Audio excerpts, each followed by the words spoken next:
High বন্ধুরা, কেমন আছো? আর আজকে আমি তোমাদের সাথে কয়েকটা ছোট ছোট আইডিয়া এবং আমার কিছু ছোট ছোট এক্সপিরিয়েন্স শেয়ার করতে চলেছি। এক্সপিরিয়েন্সটা এরকম যে আর মোটামুটি 4 মাস পরে বাঙালির সবথেকে বড় উৎসব দুর্গাপুজো, এবং তার আগে জিমগুলোতে বেশ ভিড় থাকে, এবং অ্যাজ আ ট্রেনার আমি ফিল করি যে মেম্বারদের হ্যান্ডেল করতে বেশ হিমশিম খেয়ে যায়। ঠিক আছে, পুজোর আগেটাতে তো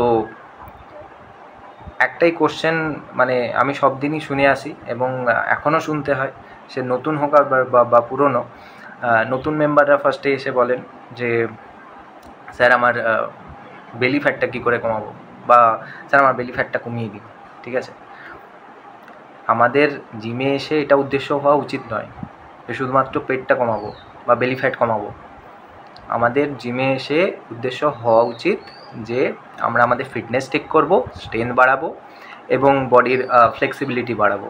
ঠিক আছে, আর যারা চাইছেন যে পেট কমাতে বা ওয়েট কমাতে, তারা একটু ক্যালোরিটাকে মেজারমেন্ট করে ইনটেক করুন, ভালোভাবে ডায়েট মেনটেন করুন, দেখবেন আপনাদের ফ্যাটও কমবে বডির এবং ওয়েটও কমবে। ঠিক আছে, এর জন্য আমার মনে হয় না জিমে যাওয়ার দরকার আছে, যদি শুধুমাত্র ওয়েট লস করার থাকে।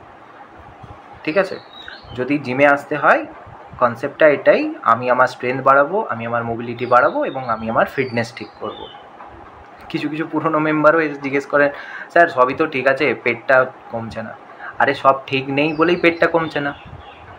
আর পেট কমাতে গেলে আগে আমাদের মুখটা ঠিক করতে হবে, দ্যাট মিন্স খাওয়াটা ঠিকঠাক রাখতে হবে না, তবেই আমাদের পেটটাও ঠিকঠাক কন্ডিশনে থাকবে। তো প্লিজ এত ভিড়ের মধ্যে ট্রেনারকে গিয়ে এই রিকোয়েস্টটা যেন না করেন, নতুন মেম্বার বা পুরনো মেম্বার, যে স্যার পেটটা কমিয়ে দিন। কারণ শুধু পেট কমে না, কারণ পেটের ফ্যাট সবার ফার্স্টে বাড়ে এবং সবার লাস্টে কমে। ঠিক আছে, তো থ্যাংক ইউ। যদি কারো খারাপ লাগে আমার ভিডিওতে, তো তার জন্য sorry, but that's true. Okay.